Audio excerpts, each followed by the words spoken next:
अब तक हमने सुना अध्याय 2 सबक 1। अमीर लोग पैसे के लिए काम नहीं करते और जिंदगी के सबसे बड़े जाल से बचना सीखा। अध्याय 1 और अध्याय 2 का लिंक डिस्क्रिप्शन में है। अध्याय 3 सबक 2 पैसे की समझ क्यों सिखाई जानी चाहिए। 1990 में मेरे सबसे अच्छे दोस्त माइक ने अपने डैडी का लंबा चौड़ा कारोबार संभाल लिया है और उसने अपने डैडी से ज्यादा कामयाबी मिली है। हम एक दूसरे से साल में 1-2 बार गोल्फ कोर्स पर मिलते हैं। वह और उसकी पत्नी इतने ज्यादा अमीर हैं कि आप उसकी कल्पना भी नहीं कर सकते। अमीर डैडी का साम्राज्य बहुत सुरक्षित हाथों में है और अब माइक अपने बेटे को इसी तरह सिखा रहा है जिस तरह से उसके डैडी ने हमें सिखाया था। 1994 में मैं 47 साल की उम्र में रिटायरमेंट हो गया और मेरी पत्नी की उम्र 37 साल की थी। रिटायरमेंट का यह मतलब नहीं है कि हम काम नहीं करते या आगे काम नहीं करना चाहेंगे। इसका मतलब यह है कि जब तक कोई चमत्कार ही ना हो जाए तब तक हम काम करने या ना करने के लिए आजाद हैं। इसका कारण यह है कि हमारी दौलत अपने आप बढ़ती रही है, मुद्रास्फीति की दर से कहीं ज्यादा तेजी से रफ्तार से। मुझे लगता है कि आजादी इसी को कहते हैं। हमारी दौलत इतनी ज्यादा है कि आने आप बढ़ सकती है। यह पेड़ लगाने की तरह है। आप सालों तक उसे पानी देते हैं और एक दिन उसे इसकी जरूरत नहीं रह जाती। इसकी जड़ें जमीन में काफी गहराई तक पहुंच जाती हैं, जिसके बाद पेड़ आपको सुख के लिए छाया और फल देता है। माइक ने साम्राज्य चलाने का विकल्प चुना और मैंने रिटायर होने का। जब भी मैं लोगों से बात करता हूं तो वो लोग अक्सर मुझसे सलाह मांगते हैं कि उन्हें क्या करना चाहिए, शुरुआत कहां से की जाए। आपकी नजर में कौन सी पुस्तक अच्छी रहेगी।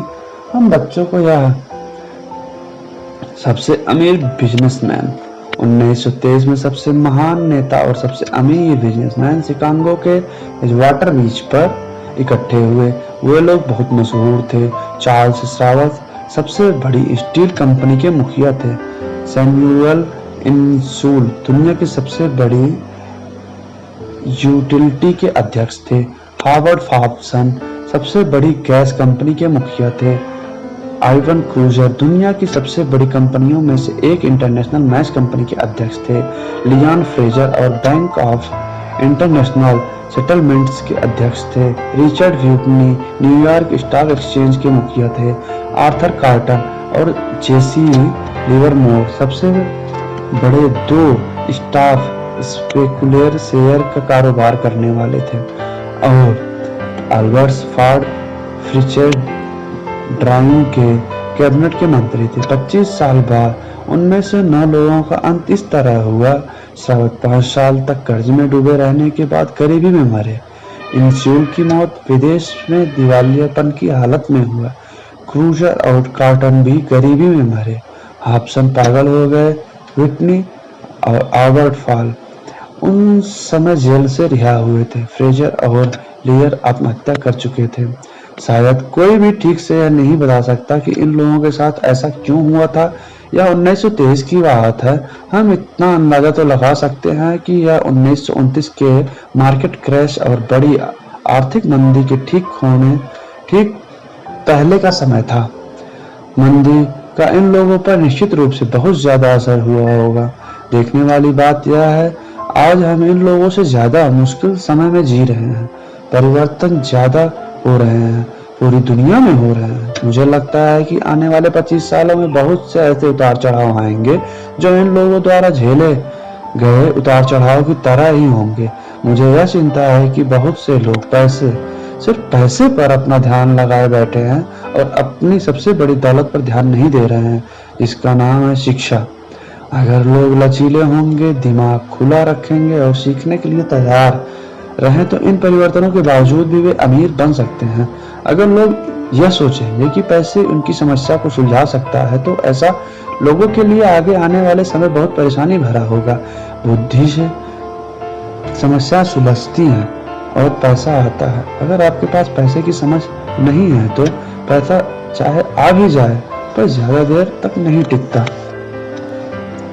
ज्यादातर लोग जिंदगी भर यह नहीं समझ पाते कि असल बात यह नहीं है कि आप कितना पैसा कमा पाते हैं, बल्कि यह है कि आप कितना पैसा रख पाते हैं। हमने लॉटरी जीतने वाले उन गरीब लोगों की कहानी सुनी है जो अचानक अमीर बन जाते हैं, पर कुछ समय बाद वे फिर से गरीब हो जाते हैं। ये लोग लाखों करोड़ों जीतते हैं, फिर भी वे लौटकर वहीं आ जाते हैं जहां से उन्होंने शुरुआत किया था। आपने उन व्यावसायिक एथलीट्स की कहानी भी पढ़ी होगी जो 24 साल की उम्र में हर साल करोड़ डॉलर कमाते हैं और 34 साल की उम्र में उन्हें पुल के नीचे सोना पड़ता है।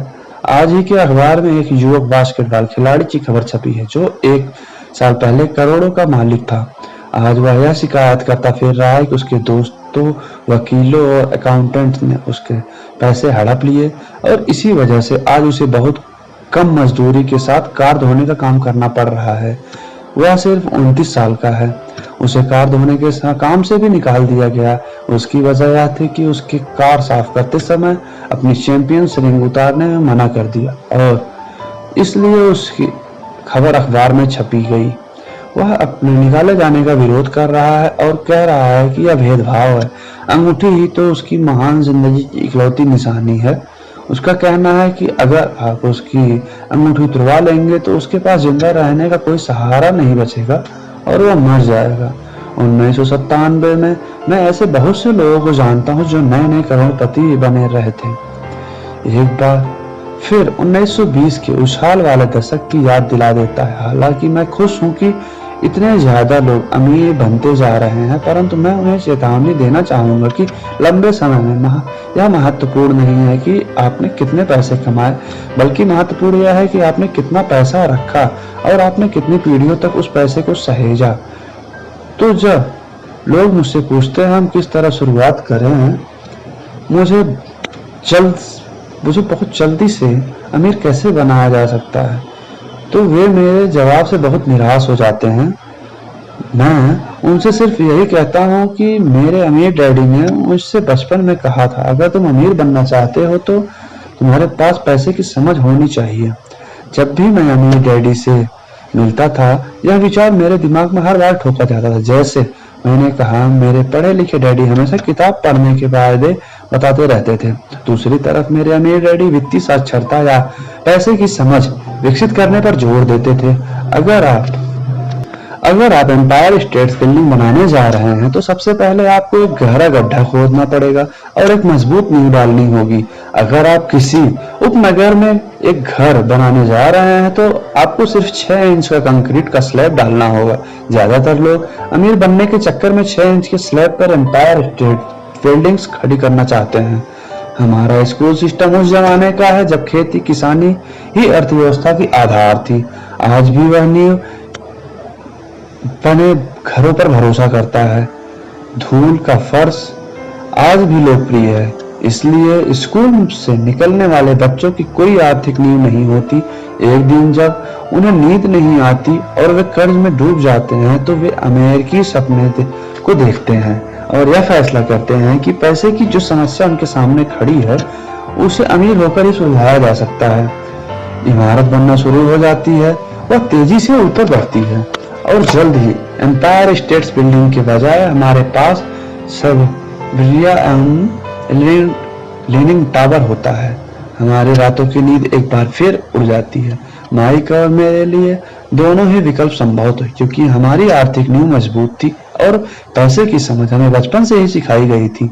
देखा जाए तो अकाउंटिंग शायद दुनिया का सबसे बोरिंग विषय है। यह बहुत उलझन भरा विषय है, परंतु अगर आप लंबे समय तक अमीर बनना चाहते रहते हैं तो सबसे महत्वपूर्ण विषय भी है। सवाल यह है कि आप इस बोरिंग और उलझन भरे विषय को अपने बच्चों को किस तरह सिखा सकते हैं। इस सवाल का जवाब है इसे आसान बनाकर। पहले इसे तस्वीर के जरिए सिखाएं। अमीर डैडी ने माइक और मेरे लिए मजबूत आर्थिक नींव डाली थी। क्योंकि हम लोग छोटे बच्चे थे इसलिए उन्होंने हमें सिखाने का आसान तरीका इजाद किया था। सालों तक के वे केवल चित्र बनाते रहे और उन्होंने साथ ही शब्दों का इस्तेमाल करके हमें समझाते रहे। जब माइक और मैंने उस आसान डायग्राम की मदद से आर्थिक शब्दावली और पैसे के खेल को समझ लिया तो इसके कई सालों बाद अमीर डैडी ने अंकों को जोड़ना शुरू किया। आज माइक को जितने अकाउंटिंग विश्लेषण की जरूरत है, वह उससे भी कहीं सूक्ष्म और जटिल विश्लेषण कर सकता है। उसके पास 10 अरब डॉलर का साम्राज्य है। मैं इतना ज्यादा जटिल विश्लेषण नहीं करता क्योंकि मेरा साम्राज्य छोटा है, परंतु हम दोनों ही की नींव आसान नींव थी।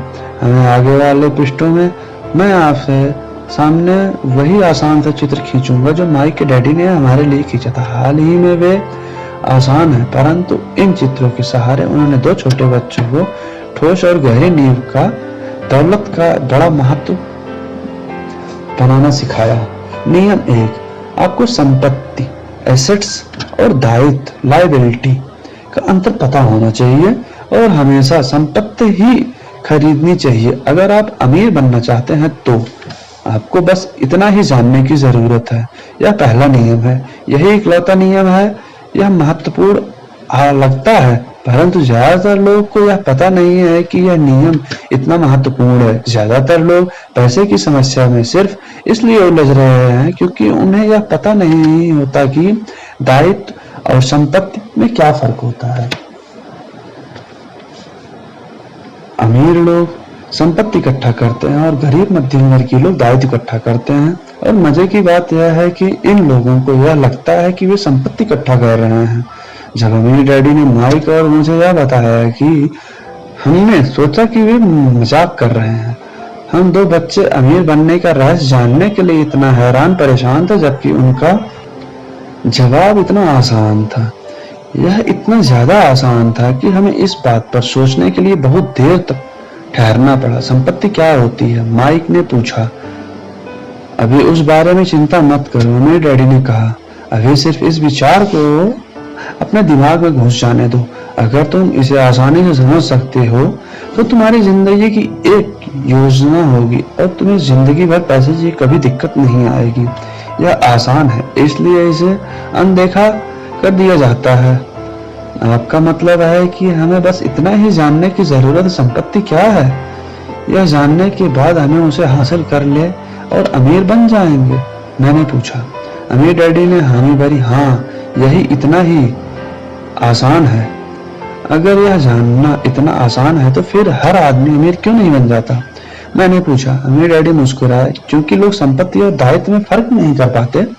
मुझे याद है मैंने पूछा था, वयस्क लोग इतने मूर्ख कैसे हो सकते हैं? अगर यह इतना आसान है और इतना महत्वपूर्ण है तो हर कोई इसे जानना और खोजना क्यों नहीं चाहता? संपत्ति और दायित्व क्या होते हैं, यह समझाने में अमीर डैडी को बस कुछ ही मिनट लगे। बड़े लोगों को यह नियम समझने में मुझे बहुत कठिनाई होती है क्योंकि बड़े लोग ज्यादा स्मार्ट होते हैं। मैंने अक्सर देखा है कि ज्यादातर लोग आसान विचारों को नहीं समझ पाते। इनका कारण यह है कि उनकी शिक्षा अलग तरह से हुई है।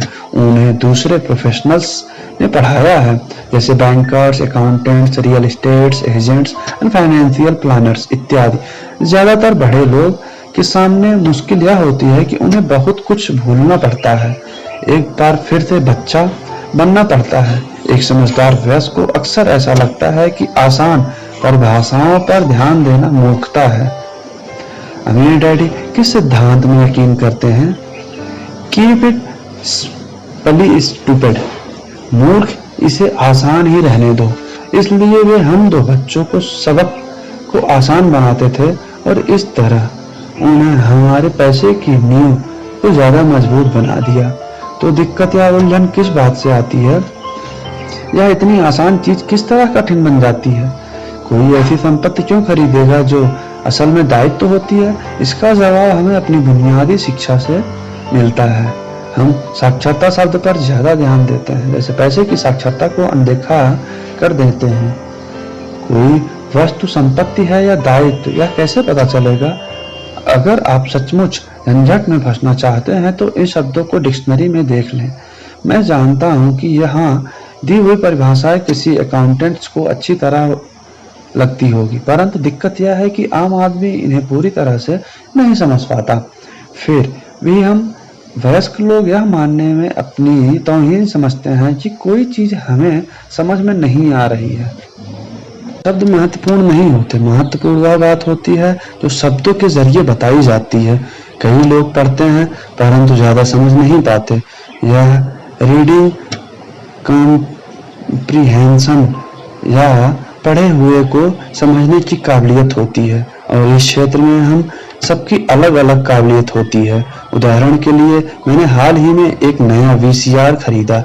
इसके द्वारा निर्देश पुस्तिका भी, जिसमें समझाया गया है कि अपने वीसीआर को किस तरह से प्रोग्राम किया जाता है।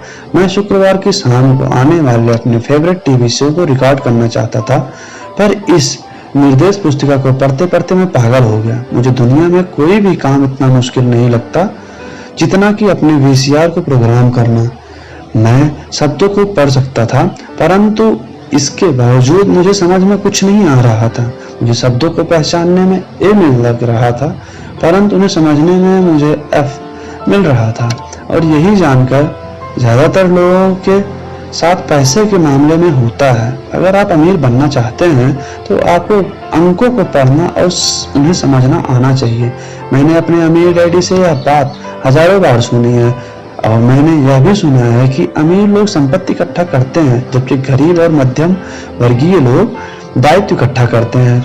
यहाँ यह बताया जा रहा है कि संपत्ति और दायित्व में क्या फर्क होता है। ज्यादातर अकाउंटेंट और फाइनेंशियल प्रोफेशनल्स परिभाषाओं पर आपस में सहमत नहीं होते, परंतु यह आसान चित्र या रेखा चित्र दो छोटे बच्चों के लिए मजबूत वित्तीय नींव डालने में बड़ा काम आए। बहुत छोटे बच्चों को सिखाने के हिसाब से अमीर डैडी ने हर चीज को बहुत आसान बनाया रखा, और जहां तक बन पड़ा उन्होंने रेखा चित्र का प्रोग्राम जल्द किया, इजाज किया, शब्दों का उपयोग कम से कम किया और अंकों का तो कोई वर्षों तक इस्तेमाल ही नहीं किया। यह एक संपत्ति का कैश फ्लो पैटर्न है जिसमें दिखाया गया है आय और व्यय। संपत्ति, आय का संपर्क संपत्ति से होता है, व्यय और दायित्व। ऊपर दिए हुए बॉक्स एक इनकम स्टेटमेंट है जिसमें अक्सर लाभ और हानि का स्टेटमेंट भी कहा जाता है। यह आदमी आमदनी और खर्च बताता है, आने वाले पैसे और जाने वाले पैसे। नीचे का चित्र बैलेंस शीट है। इसे इसलिए यह कहा जाता है क्योंकि इसमें संपत्ति और दायित्व को एक साथ मिलाकर देखा जाता है, यानी उन्हें बैलेंस किया जाता है। कुछ लोग जिनमें पैसे की समझ नहीं होती है, इनकम स्टेटमेंट और बैलेंस शीट के बीच में संबंध नहीं जानते। यह संबंध जानना जरूरी है। पैसे की तंगी की असली वजह यही होती है कि लोग संपत्ति और दायित्व के बीच के अंतर को ठीक से नहीं समझ पाते हैं। अक्सर उन दोनों शब्दों की परिभाषाएं भी समस्या खड़ी कर देती है। अगर आपको दुविधा में पढ़ना अच्छा लगता है तो आप शब्दकोश उठाकर उसमें संपत्ति और दायित्व शब्दों का मतलब देख लें। अब इन परिभाषाओं का मतलब अकाउंटेंट को तो अच्छी तरह समझ में आ सकता है, परंतु आम आदमी के लिए यह वैसी बात हो रही है जैसे परिभाषा का मतलब मैंडेटरी जैसे किसी विदेशी भाषा में लिखा गया हो। आप परिभाषा में लिखे हुए शब्दों को तो पढ़ सकते हैं, परंतु उन्हें अच्छी तरह समझना कठिन है। इसलिए जैसा मैंने पहले कहा था कि मेरे अमीर डैडी ने हमेशा दोनों छोटे बच्चों को आसान परिभाषाएं सिखाई। संपत्ति वह होती है जो आपकी जेब में पैसा डालती है, वही आसान और उपयोग में आने वाली परिभाषा है। यह एक दायित्व का कैश फ्लो पैटर्न है। आय और व्यय, संपत्ति का बॉक्स खाली, व्यय और दायित्व ये मिडिल परिवार। अब चूंकि संपत्ति और दायित्व को चित्र में समझा दिया गया है, इसलिए शब्दों में दी गई परिभाषाओं को समझना ज्यादा आसान होता है। संपत्ति वह चीज है जो मेरी जेब में पैसा डालती है, और दायित्व वह चीज है जो मेरे जेब से पैसे निकालती है। वास्तव में आपको इतना ही जानने की जरूरत है। अगर आप अमीर बनना चाहते हैं तो आप जिंदगी भर संपत्ति खरीदते रहेंगे। अगर आप गरीब और मध्यम वर्गीय आदमी बनना चाहते हैं तो आप दायित्व खरीदते रहेंगे। इसके बीच के फर्क को न जानने से ज्यादातर लोग जीवन भर पैसे की तंगी से परेशान रहते हैं। पैसे के लिए आदमी इसीलिए परेशान होता रहता है क्योंकि वह न तो इन शब्दों को समझ पाता है, न ही अंकों को। जिन लोगों के सामने पैसे की समस्या मुश्किलें आ रही हैं, उन्हें यह समझ लेना चाहिए कि अंकों और शब्दों में ऐसा कुछ है जिसे वे पढ़ नहीं पा रहे हैं। कोई चीज ठीक से उनकी समझ में नहीं आ रही है। अमीर लोग इसलिए अमीर होते हैं क्योंकि इस मामले में वे पैसे की तंगी से परेशान हो लोगों से ज्यादा समझदार होते हैं। तो अगर आप अमीर बनना चाहते हैं और अपनी दौलत को बनाए रखना चाहते हैं तो पैसे की साक्षरता और समझदारी महत्वपूर्ण है, शब्दों में भी और अंकों में भी। चित्रों में जो तीर लगे हैं वे पैसे की बहाव यानी कैश फ्लो बता रहे हैं। ध्यान रखिए, सिर्फ अंकों से पूरी तरह बात समझ में नहीं आती और सिर्फ शब्दों से भी पूरी बात समझ में नहीं आती।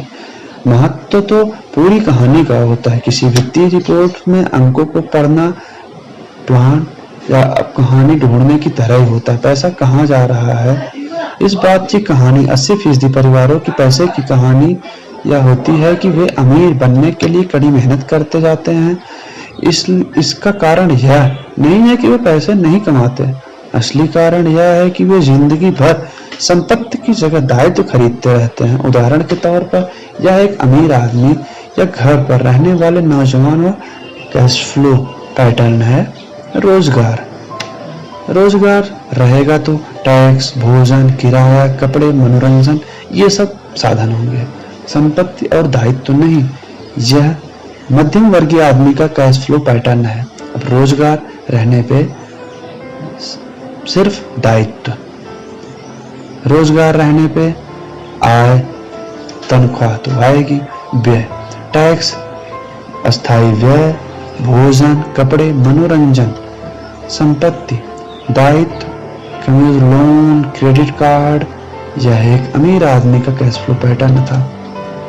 आय, संपत्ति, बस आय, डेबिट कार्ड, ब्याज, किराए से काम, रॉयल्टी, संपत्ति, stock, bond, notes, real estate, बौद्धिक संपदा, दायित्व। जैसा कि आप देख सकते हैं कि ये सभी चित्र बहुत ही आसान, सरल बना दिए गए हैं। हममें से हर कोई को जिंदा रहने के लिए खर्च करना पड़ता है। हम सभी को रोटी, कपड़े और मकान होती है। चित्र यह बताते हैं कि गरीब, मध्यम वर्गीय और अमीर आदमी की जिंदगियों में पैसा किस तरह आता जाता है। कैश फ्लो पूरी कहानी बता देता है।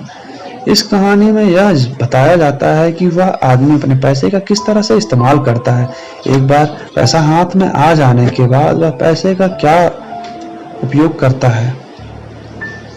मैंने अपनी कहानी अमेरिका के सबसे अमीर व्यक्तियों के इसलिए शुरू की ताकि मैं यह बता सकूं कि इतने सारे लोगों की सोच में कहीं गलती होती है। गलती यह होती है कि वे मानते हैं कि पैसे से सारी समस्याएं सुलझ जाती हैं। इसलिए जब लोग मुझसे फटाफट अमीर बनने के नुस्खे पूछते हैं तो मैं कांप जाता हूँ, या यह कि उन्हें कहाँ से शुरुआत करनी चाहिए। मैं अक्सर सुनता हूँ, मैं कर्ज में हूँ इसलिए मुझे और ज्यादा पैसा कमाना चाहिए, परंतु यह देखने में आया है कि ज्यादा पैसे की समस्या नहीं सुलझती। सच कहा जाए तो इससे समस्या और ज्यादा बढ़ती है। पैसा हमारी इंसानी कमजोरियों को अक्सर ज्यादा उभार देता है। पैसा अक्सर हमारे ऐसे पहलू पर रोशनी डालता है जिसके बारे में हम अनजान रहते हैं। इसलिए अगर किसी आदमी को अचानक बहुत सी दौलत मिल जाए, जैसे पैतृक संपत्ति, तनख्वाह में बढ़ोतरी, भारी बढ़ोतरी या लॉटरी लग जाए, तो पैसा मिलने से कुछ समय बाद अपने पुराने हाल में पहुंच जाता है। और कई बार तो ऐसे में बुरे हाल में भी पैसा आपके दिमाग में चल रहे कैश फ्लो पैटर्न को उजागर करता है। अगर यह पैटर्न ऐसा है कि आपकी पूरी कमाई खर्च करनी है, तो इस बात की बहुत संभावना है कि आपकी आमदनी बढ़ेगी तो आपका खर्च अपने आप बढ़ जाएगा। इसलिए यह कहावत सही है, मूर्ख और उसके पैसे की शानदार दावतें होती हैं। मैंने यह कई बार कहा है कि हम स्कूल इसलिए जाते हैं ताकि हम शैक्षणिक और व्यवसायिक काबिलियत को हासिल कर सकें। निश्चित रूप से यह दोनों में बहुत ही महत्वपूर्ण। हमारी व्यवसायिक काबिलियत के कारण ही हम पैसा बनाना सीख पाएंगे। 1960 के दशक में जब मैं हाई स्कूल में था, यह माना जाता था कि अगर कोई पढ़ने लिखने में अच्छा है तो वह होनहार विद्यार्थी आगे डॉक्टर बनेगा। अक्सर उस बच्चे से यही पूछा जाता था कि क्या वह डॉक्टर बनना चाहेगा। यह मान लिया जाता था। उसका कारण यह था कि इस धंधे में सबसे ज्यादा पैसा नजर आ रहा है। आज डॉक्टर के सामने पैसे के बहुत संकट है, जो भगवान न कर किसी और के सामने हो। बीमा कंपनियां इस व्यवसाय पर काबू किए हैं, सरकार भी दखल दे रही है और अदालतों में मुआवजे के केस पर दायर हो रहे हैं इत्यादि। आज बच्चे बास्केटबॉल स्टार बनना चाहते हैं, टाइगर वुड्स की तरह गोल्फर बनना चाहते हैं, कंप्यूटर विशेषज्ञ बनना चाहते हैं, movie star, rock star, beauty queen या वॉल स्ट्रीट या ट्रेडर बनना चाहते हैं। इसलिए क्योंकि अब दौलत, शोहरत और इज्जत इन्हीं जगहों पर है। इसी कारण स्कूल में बच्चों को अच्छा पढ़ने के लिए प्रेरित करता है। अब मुश्किल हो गया है। वे जानते हैं कि व्यावसायिक सफलता का शैक्षणिक सफलता से कोई सीधा संबंध नहीं है, जैसा कभी हुआ करता था। क्योंकि विद्यार्थियों में स्कूल छोड़ते समय पैसे की कोई समझ नहीं होती, इसलिए करोड़ों पैसे पढ़े लिखे लोग अपने कारोबार में तो सफल हो जाते हैं, परंतु बाद में पैसे की तंगी से जूझते रहते हैं। वे ज्यादा मेहनत करते हैं परंतु अपनी समस्याओं से जीत नहीं पाते। उनकी शिक्षा में कमी यह नहीं है कि उन्हें पैसा कमाना नहीं सिखाया गया, बल्कि यह है कि उन्हें पैसा खर्च करने का तरीका नहीं सिखाया गया। पैसा बनाने के बाद उनका किस तरह से इस्तेमाल किया जाए, उसे किस तरह संभाला जाए, इसे पैसे की समझ कहते हैं। पैसा एक बार कमाने के बाद उसका क्या किया जाए, इसे अपने आप कितने लंबे समय तक रोका जाए और अपने पैसे से कड़ी मेहनत कैसे करवाई जाए। ज्यादातर लोग यह नहीं जानते कि पैसा किस तरह से तंगी का कारण होता है। ऐसा इसलिए होता है क्योंकि इनमें कैश फ्लो की समझ नहीं होती है। क्योंकि आदमी बहुत पढ़ा लिखा हो सकता है, अपने कारोबार में सफल हो सकता है, परंतु हो सकता है कि उसमें पैसे की बिल्कुल भी समझ ना हो। ऐसे लोग अक्सर जरूरत से ज्यादा कड़ी मेहनत करते हैं, क्योंकि उन्हें कड़ी मेहनत करना तो सिखाया है, परंतु पैसे से आने के लिए कड़ी मेहनत करवाना नहीं। यह कहानी बताती है कि पैसे का सुख भरा सपना किस तरह दुख भरे सपने में बदल जाता है। कड़ी मेहनत करने वाले लोगों की फिल्मी कहानी एक घिसे पीटे पर्दे पर चलती है। हाल ही में शादीशुदा, खुश, बहुत पढ़े लिखे पति पत्नी साथ साथ किराए के मकान में रहने लगते हैं। जल्द ही उन्हें यह लगने लगता है कि पैसे बचा रहे हैं, क्योंकि दो लोगों के साथ साथ रहने का खर्च भी लगभग उतना ही होता है जितना कि अकेले आदमी का। समस्या यह है कि जिस अपार्टमेंट में वे रहते हैं वह छोटा है। वे अपने सपनों का घर खरीदने के लिए पैसा बचाने लगते हैं ताकि वे बच्चे पैदा कर सकें। अब उनके पास 2 तनख्वाहें होती हैं और वे करियर पर ज्यादा ध्यान देने लगते हैं। उनकी आमदनी बढ़ने लगती है। जैसे जैसे अपनी आमदनी बढ़ने लगती है, आय बढ़ रही है, व्यय, संपत्ति, दायित्व, उनके खर्चे भी बढ़ने लगते हैं।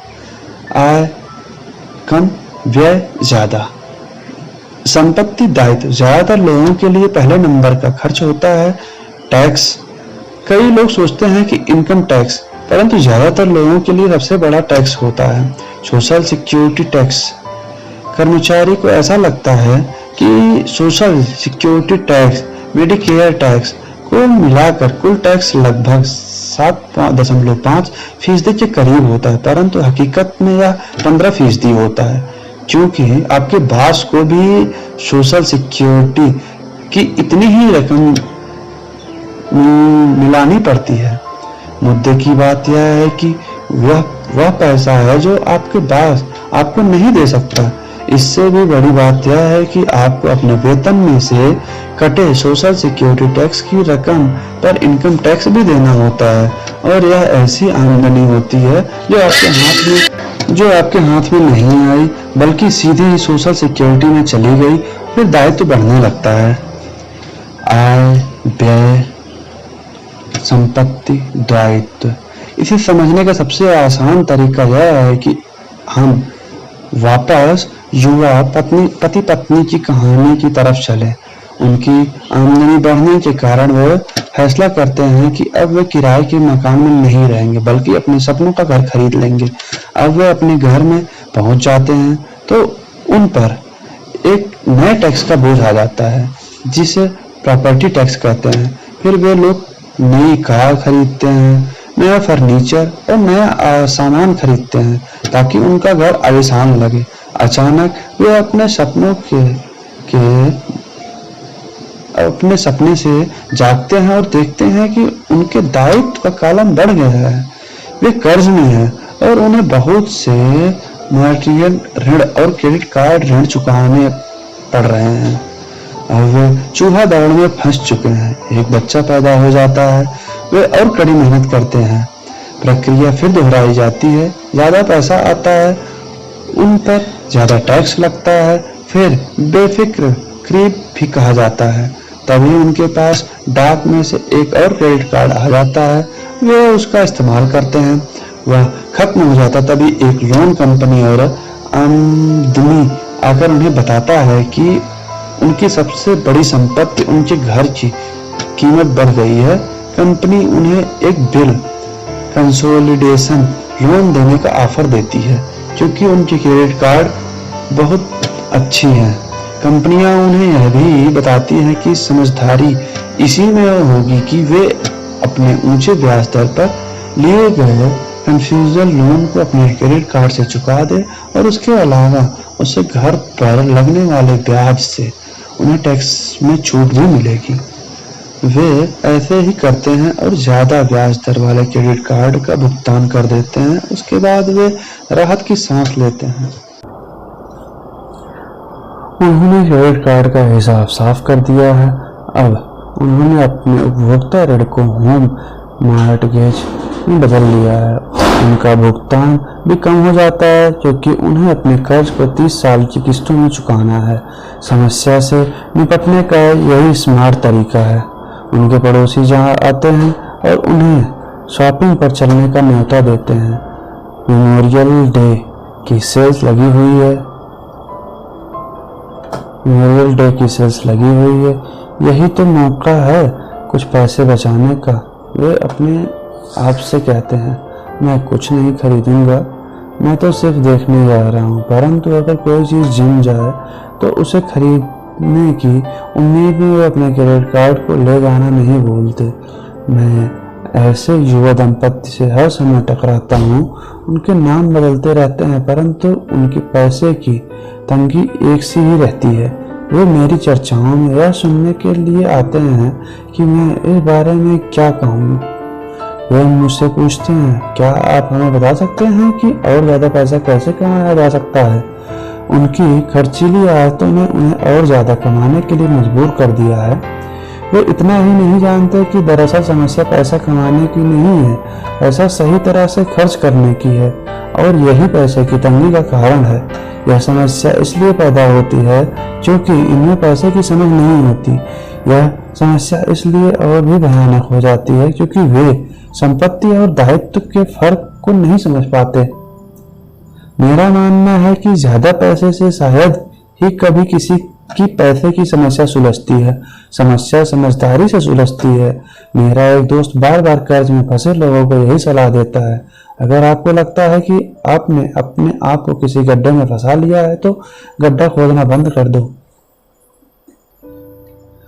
मेरे डैडी बचपन में हमें बताया करते थे कि जापानी 3 ताकतों के मानते थे,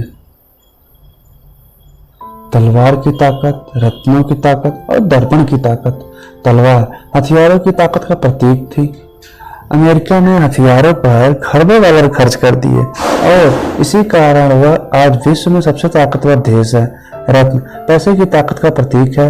इसी कहावत में कुछ तो सच्चाई है। यह स्वर्ण नियम याद रखो, जिसमें आपके पास स्वर्ण है वही नियम बनाता है। दर्पण आत्मज्ञान का प्रतीक है। जापानी दंत कथा के अनुसार यह आत्मज्ञान इन तीनों में सबसे कीमती वस्तु थी। गरीब और मध्यम वर्गीय लोग अक्सर धन की ताकत से नियंत्रित होते हैं। वे सुबह सुबह उठकर कड़ी मेहनत करने के यानी नौकरी पर चले जाते हैं और खुद से या तक नहीं पूछते कि ऐसा क्यों करना समझदारी है। पैसे की समझ न होने के कारण ज्यादातर लोग पैसे की डरावनी ताकत को यह इज्जत दे देते हैं कि वह उन्हें काबू में कर ले। पैसे की ताकत उनके विरोध में इस्तेमाल होती है। अगर वे दर्पण की ताकत का इस्तेमाल करते हैं तो वे खुद से यह सवाल पूछते हैं, क्या इसमें समझदारी है? बहुत बार अपनी अंदरूनी समझदारी पर भरोसा करने के बजाय लोग भीड़ के साथ चलने लगते हैं। वे कोई काम इसलिए करते हैं क्योंकि सभी लोग ऐसा करते रहते हैं। वे सवाल पूछने के बजाय नकल करने लगते हैं। अक्सर वे समझदारी के कारण यही दोहराते हैं जो उन्हें सिखाया गया है। इस तरह के विचार, आपका घर आपकी सबसे बड़ी पूंजी है। आपका घर आपका सबसे बड़ा निवेश है। अगर आप ज्यादा खर्च कर लेते हैं तो आपको टैक्स में ज्यादा छूट मिलेगी। सुरक्षित नौकरी खोजो, गलतियां मत करो, खतरे मत उठाओ। ऐसा कहा जाता है कि ज्यादातर लोगों के लिए मौत से भी डरावनी चीजें होती हैं भीड़ के सामने बोलने का डर। मनोवैज्ञानिक कहते हैं कि ज्यादातर लोग सार्वजनिक मंच पर बोलने से इसलिए डरते हैं क्योंकि उन्हें यह डर होता है कि उनकी बुराई होगी, लोग बाग उनकी हंसी उड़ाएंगे, वे अकेले रह जाएंगे, सबसे कट जाएंगे और बिरादरी से अलग थलग कर दिए जाएंगे। सबसे अलग होने का डर या अकेले रह जाने का डर ही वह सबसे बड़ा कारण है। इसकी वजह से ज्यादातर लोग अपनी समस्या हल करने के लिए नए तरीके ढूंढते हैं। इसलिए मेरे पढ़े लिखे डैडी कहते थे कि जापानी लोग दर्पण की ताकत को सबसे ज्यादा महत्व देते थे, क्योंकि जब इंसान दर्पण में खुद को देखता है तभी उसे सच्चाई का पता चलता है। और ज्यादातर लोग खतरे मत उठाओ इसलिए कहते हैं क्योंकि वे खुद डरते हुए होते हैं। यह किसी भी चीज के बारे में कहा जा सकता है, जैसे खेल में, संबंधों में, करियर में, धन में। इसी समाज से कट जाने के डर के कारण लोग लीक पर चले जाते हैं और समाज की स्वीकृत मान्यताओं या लोकप्रिय प्रवृत्तियों के खिलाफ नहीं हो जाते। आपका घर एक संपत्ति है। बिल से लिडरेशन लोन लो और कर्ज से बाहर निकल जाओ। कड़ी मेहनत करो। प्रमोशन का सवाल है।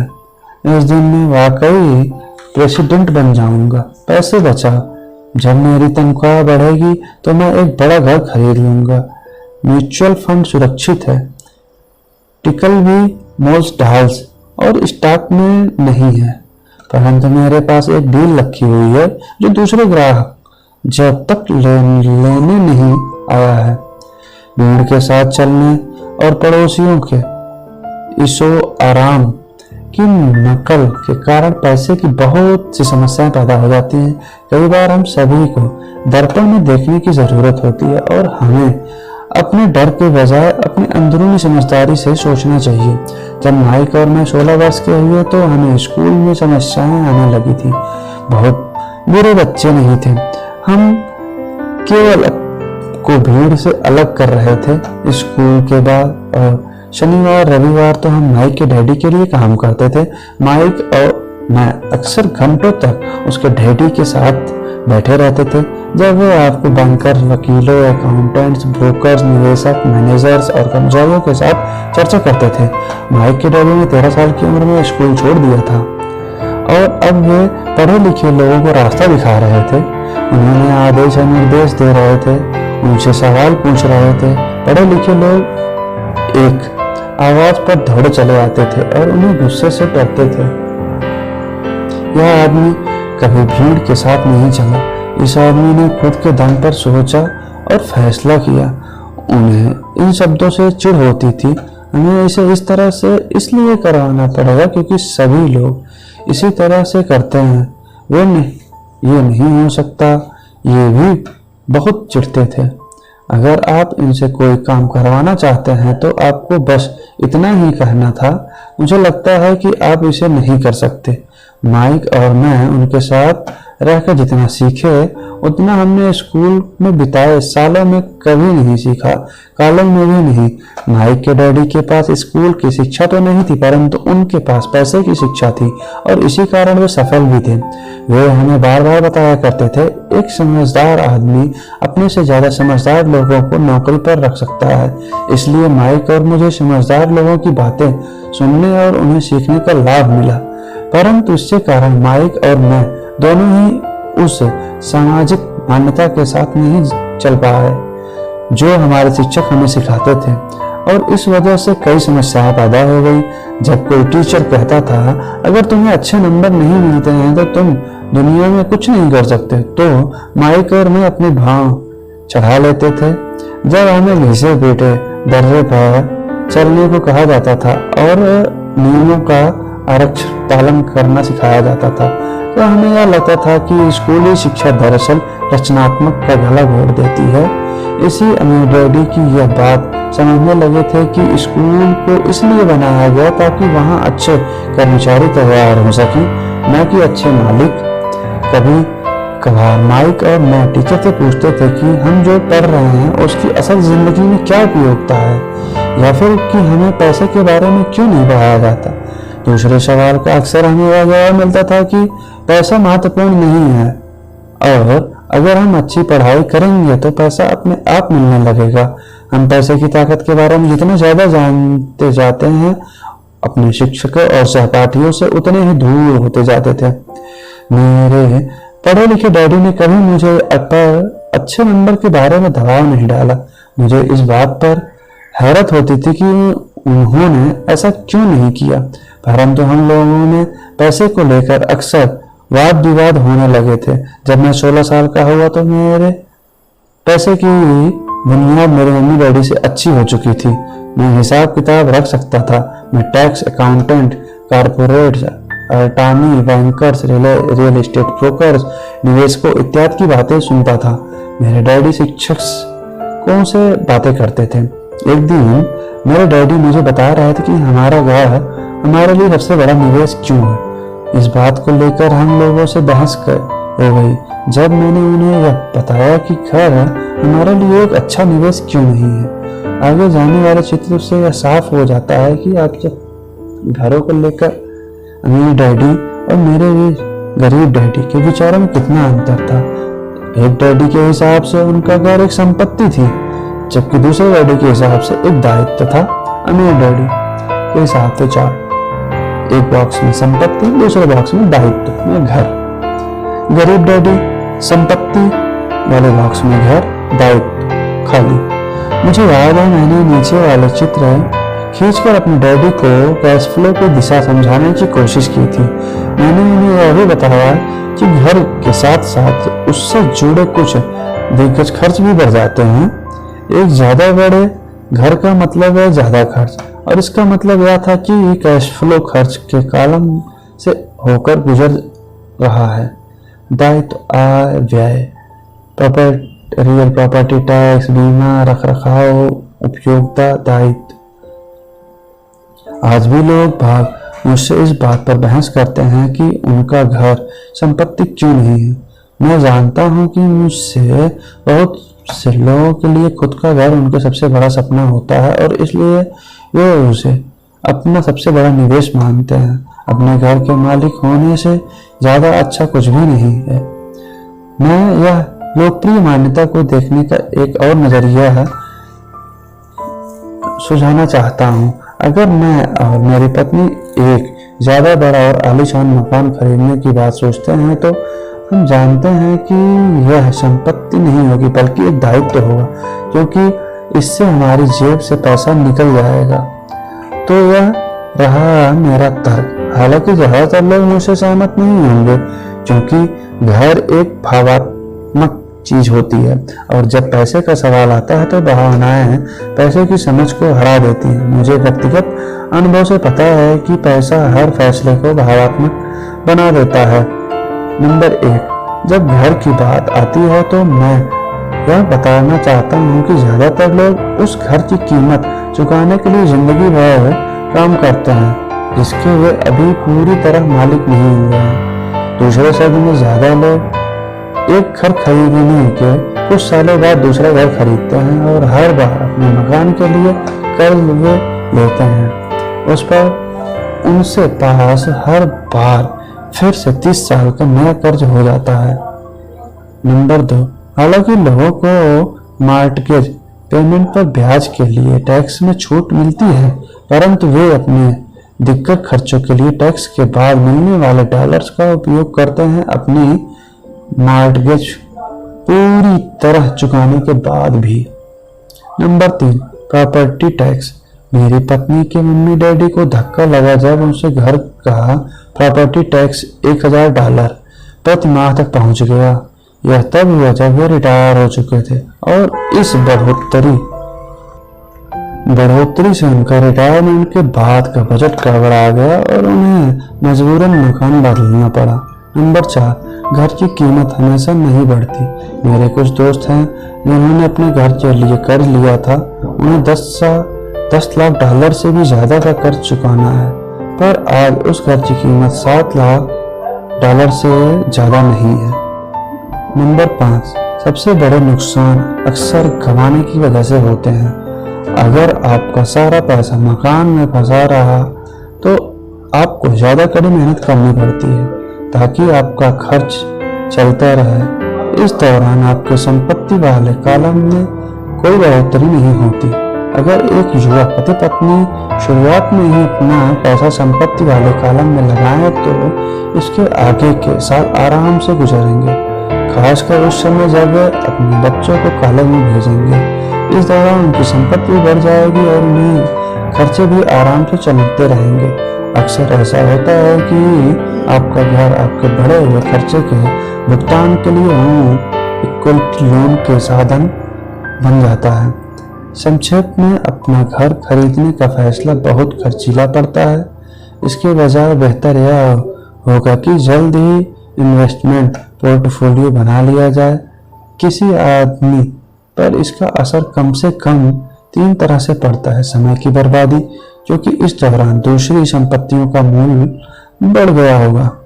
दूसरा, अतिरिक्त पूंजी की बर्बादी, जिसे दोबारा निवेश किया जा सकता था, जबकि घर खरीदने के बाद आपको घर से सीधे जुड़े बहुत से खर्च उठाने पड़ते हैं। नंबर 3, शिक्षा की बर्बादी।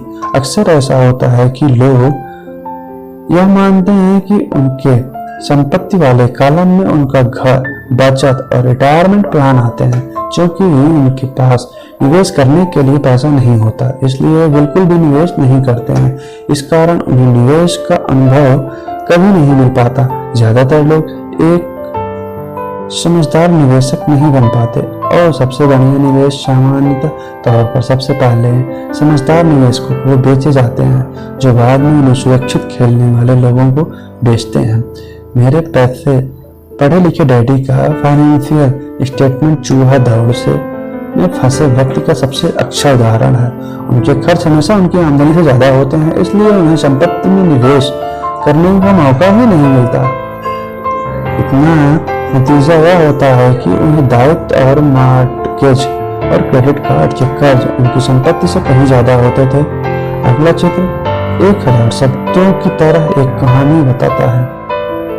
पढ़े लिखे डैडी का फाइनेंशियल स्टेटमेंट, आय व्यय, संपत्ति छोटी, दायित्व बड़ा। दूसरी तरफ मेरे अमीर डैडी का फाइनेंशियल स्टेटमेंट यह दिखाता है कि वे जी जान लगाकर निवेश कर रहे थे और उन्होंने अपने दायित्व को कम से कम रखा था। अमीर डैडी का चार्ट फ्लो, आय बड़ा, व्यय छोटा, संपत्ति ज्यादा बड़ी, दायित्व कम। मेरे अमीर डैडी के फाइनेंशियल स्टेटमेंट में यह पता लगता है कि अमीर लोग और ज्यादा अमीर क्यों बनते हैं। संपत्ति वाले कॉलम से इतनी ज्यादा आमदनी होती है कि खर्च आराम से चल जाता है और कुछ पैसा बच भी जाता है। इस बचे हुए पैसे को एक बार फिर संपत्ति वाले कॉलम में दोबारा निवेश कर दिया जाता है। संपत्ति वाला कॉलम बढ़ता रहता है और इससे होने वाली आमदनी भी बढ़ती रहती है। नतीजा यह होता है कि अमीर लोग ज्यादा अमीर होते हैं। अमीर लोग ज्यादा अमीर क्यों हो जाते हैं? क्योंकि आय से संपत्ति बनती है, संपत्ति से फिर आय अधिकतर बनती है। संपत्ति ज्यादा, दायित्व कम। मध्यम वर्गीय लोग हमेशा पैसे की तंगी से जूझते रहते हैं। उनकी मूल आमदनी तनख्वाह से ही होती है और जैसे जैसे उनकी तनख्वाह बढ़ती है उनमें टैक्स भी बढ़ते जाते हैं। उसके साथ ही आमदनी बढ़ने पर उनके खर्च भी बढ़ जाते हैं, इसलिए इसे चूहा दौड़ कहा गया है। यह लोग मानते हैं कि उनका घर उनकी मूल संपत्ति और इसलिए वे आमदनी दिलाने वाली संपत्ति में निवेश नहीं कर पाते। मध्यम वर्गीय आय ज्यादा, बड़ा व्यय भी बराबर, संपत्ति कम, दायित्व ज्यादा। आज की कर्जदार सोसाइटी में बातें मानती हैं। पहली यह कि खुद का घर एक निवेश होता है और दूसरी यह कि तनख्वाह बढ़ने पर कर्ज भी बढ़ना चाहिए। एक ज्यादा घर खरीद लेना चाहिए।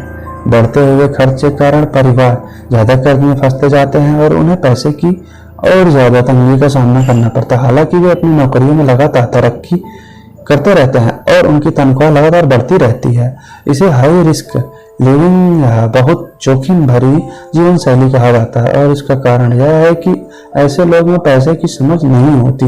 1990 के दशक में नौकरियों में भारी कटौती से यह बात पता चलती है कि मध्यम वर्ग पैसे के मामले में कितना असुरक्षित है। अचानक कंपनी पेंशन प्लान की जगह पर एक 401 के प्लान आ गए हैं। सोशल सिक्योरिटी निश्चित रूप से संकट में है और इसे रिटायरमेंट का सहारा नहीं बनाया जा सकता। मध्यम वर्ग में घबराहट और हौसला पैदा हो जाता है। आज एक अच्छी बात यह है कि ज्यादातर लोग ये बातें समझ रहे हैं और इसलिए उन्होंने म्यूचुअल फंड खरीदना शुरू कर दिया है। निवेश में हुई बढ़ोतरी के कारण ही हमने स्टॉक मार्केट में इतनी तेजी देखी है। आज मध्यम वर्ग की बढ़ती मांग को पूरा करने के लिए नए नए म्यूचुअल फंड बनाए जा रहे हैं।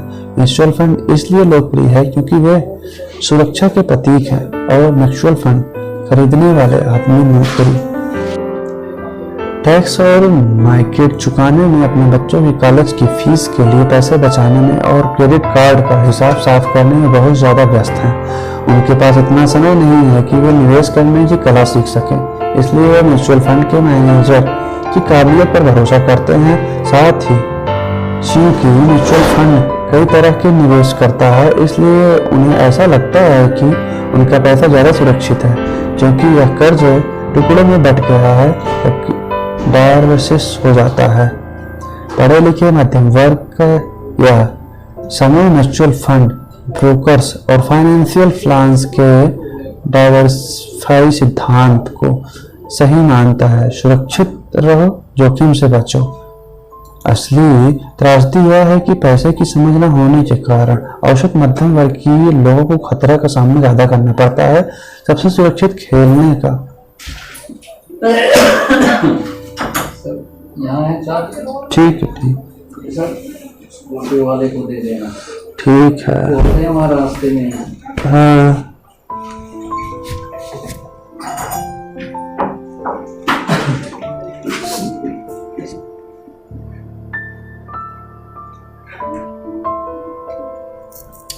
पैसे की समझ न होने के कारण औसत मध्यम वर्गीय लोग खतरों का सामना करते हैं। उन्हें सुरक्षित खेलने का असल कारण यह होता है कि उनके पास पैसे की तंगी होती है।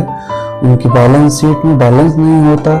उनका संपत्ति वाला कॉलम तो खाली रहता है जहां से आमदनी आती है, जबकि उनके दायित्व वाला कॉलम पूरा भरा होता है। सामान्य तौर पर उनकी आमदनी का इकलौता साधन उनका वेतन होता है। उनका जीवन यापन पूरी तरह से उनके बॉस पर निर्भर होता है और जब सचमुच जिंदगी में एक बार आने वाला मौका आता है तो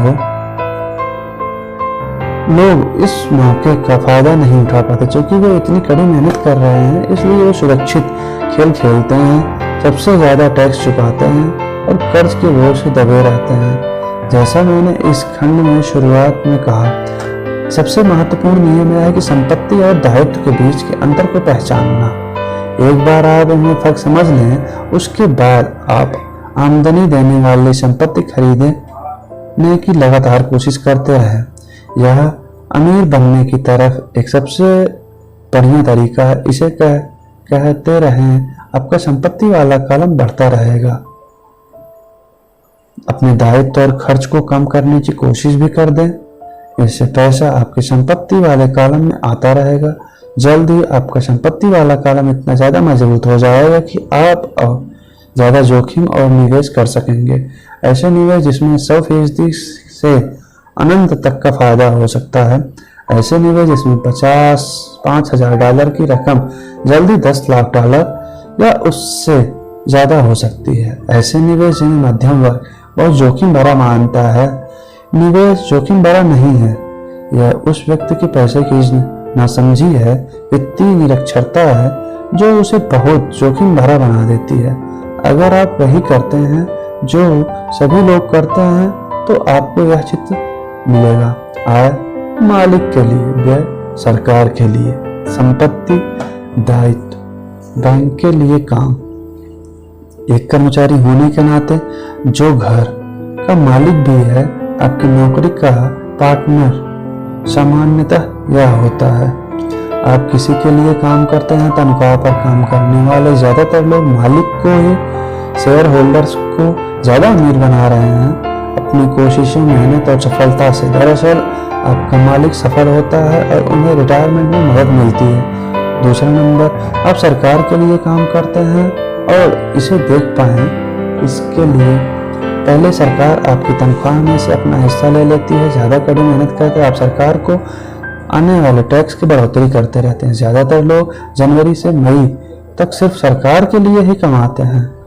आप बैंक के लिए काम करते हैं। टैक्स चुकाने के बाद आपका सबसे बड़ा खर्च आमतौर पर आपका मॉर्टगेज और क्रेडिट कार्ड का खर्च चुकाना होता है। अगर आप सिर्फ ज़्यादा कड़ी मेहनत से काम करते जाएं तो समस्या यह है कि तीनों ही मामलों में आपकी ज़्यादा मेहनत से किसी और को ज़्यादा फायदा मिलता है। आपको यह सीखना चाहिए कि आपकी ज़्यादा मेहनत से किस तरह आपको और आपके परिवार को सीधा फायदा मिल सकता है। अगर आप यह फैसला भी कर लें आप अपने काम से काम रखेंगे, फिर भी आपको यह नहीं पता होगा कि आपके लक्ष्य को किस तरह से निर्धारित किया जाए। ज़्यादातर लोग अपने प्रोफेशन को बनाए रखना चाहते हैं और अपनी तनख्वाह के सहारे ही संपत्ति बनाना चाहते हैं। जब उनकी संपत्ति बढ़ती है तो वे किस तरह से अपनी सफलता का आकलन करते हैं। जब कोई आदमी यह महसूस करता है कि वह अमीर है, कि उसके पास दौलत है, संपत्ति और दायित्व की मेरी अपनी परिभाषाओं की तरह दौलत के बारे में भी मेरी अपनी परिभाषा है। दरअसल मैंने इसे बकमिस्टर फुलर नामक व्यक्ति से सीखा है। कुछ लोग उसे नीम हकीम कहते हैं और कई लोग उसे एक जीता जागता जीनियस कहते हैं।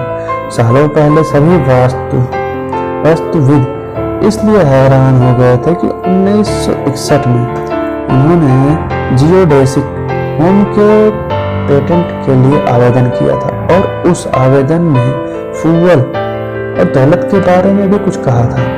पहले तो उसका ठीक मतलब समझ नहीं आया, परंतु उसे कई बार पढ़ने के बाद इसका मतलब समझ में आने लगा।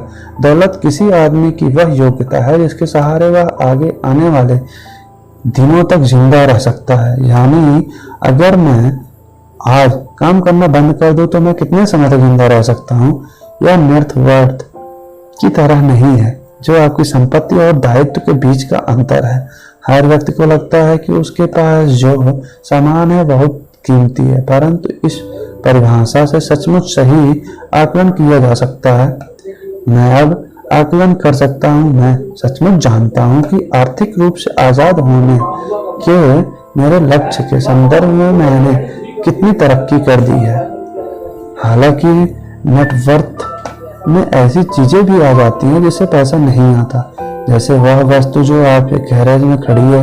दौलत का सीधा हिसाब यह है कि आपका पैसा कितना पैसा है बना रहा है, इसलिए आप आर्थिक रूप से कितने दिनों तक जिंदा रह सकते हैं। दौलत दरअसल संपत्ति के कॉलम की कैश फ्लो के दायित्व वाले कॉलम से साथ तुलना है। एक उदाहरण लें, यह कहें कि मेरे पास हर महीने में संपत्ति वाले कॉलम में $1000 का कैश फ्लो है और मेरे पास खर्च सिर्फ $2000 का है। मेरे पास कितनी दौलत है। अब हमें बकमिस्टर फूलर की परिभाषा पर चलते हैं। उनकी परिभाषा के हिसाब से मैं कितने दिनों तक जिंदा रह सकता हूँ? अगर हम एक महीने में 30 दिन मान लें तो इस परिभाषा के हिसाब से मैं 15 दिन तक ही जिंदा रह सकता हूँ। जब मैं अपनी संपत्ति के हर महीने में $2000 का कैश फ्लो हासिल करने लग जाऊंगा तो मैं दौलतमंद हो जाऊंगा। हालांकि मैं अमीर नहीं हूँ, परंतु मैं दौलतमंद जरूर हूँ। हर महीने मेरी संपत्ति से मुझे जो आमदनी मिलती है वह मेरे महीने भर के खर्च के लिए काफी है। अगर मैं अपने खर्च को बढ़ाना चाहता हूं तो मुझे इससे पहले अपनी संपत्ति के आने वाले कैश फ्लो को बढ़ाना होगा। यह ध्यान रखने की इस बिंदु पर मैं अपनी तनख्वाह पर बिल्कुल भी निर्भर नहीं हूँ। मैंने संपत्ति वाले कॉलम को भरने में जी तोड़ कोशिश की थी और मैं इसमें सफल भी हुआ था, जिसके कारण आज मैं आर्थिक रूप से आजाद हो गया हूँ। अगर मैं आज अपनी नौकरी छोड़ भी दूं तो मेरी संपत्तियों में इतना कैश फ्लो आता रहेगा कि मेरा खर्च आसानी से चलता रहेगा। मेरा अगला लक्ष्य यह होगा कि मेरी संपत्ति से आने वाले अतिरिक्त कैश फ्लो को फिर से संपत्ति वाले कॉलम में निवेश कर दिया जाए। मेरे संपत्ति वाले कॉलम में जितना ज्यादा पैसा जाता है, मेरा संपत्ति वाला कॉलम उतना ही बड़ा रहता है। मेरा संपत्ति वाला कॉलम जितना ज्यादा बढ़ता है, वहां से उतना ही ज्यादा कैश फ्लो आता है। और जब तक मैं अपने खर्च को आने वाले कैश फ्लो से कम रखता हूँ, तब तक मैं ज्यादा अमीर बनता रहूंगा। और ध्यान देने वाली बात यह है कि मेरी आमदनी शारीरिक मेहनत से नहीं बल्कि दूसरे जरिए से हो रही है। जब तक पुनर्निवेश की यह प्रक्रिया चलती रहती है, मैं अमीर बनने की राह पर तेजी से चलता रहूंगा। अमीरी की असली परिभाषा देखने वाले की निगाह में होती है। आप कभी अत्यधिक अमीर नहीं हो सकते। इस आसान सबक को याद रखें। अमीर संपत्ति खरीदते हैं, गरीब केवल खर्च करते हैं। मध्यम वर्गीय दायित्व खरीदता है, परंतु यह सोचता है कि वह संपत्ति खरीद रहा है। तो किस तरह मैंने अपने काम से काम रखा? इस सवाल का जवाब क्या है? मैकडॉनल्ड के मालिक की बात सुने।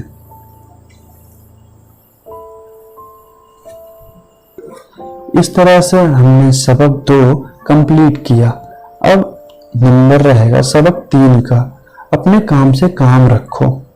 तो अब आगे हम सुनेंगे अध्याय 4 सबक 3, अपने काम से काम रखो, जो कि नेक्स्ट पार्ट में आपको सुनने को मिलेगा।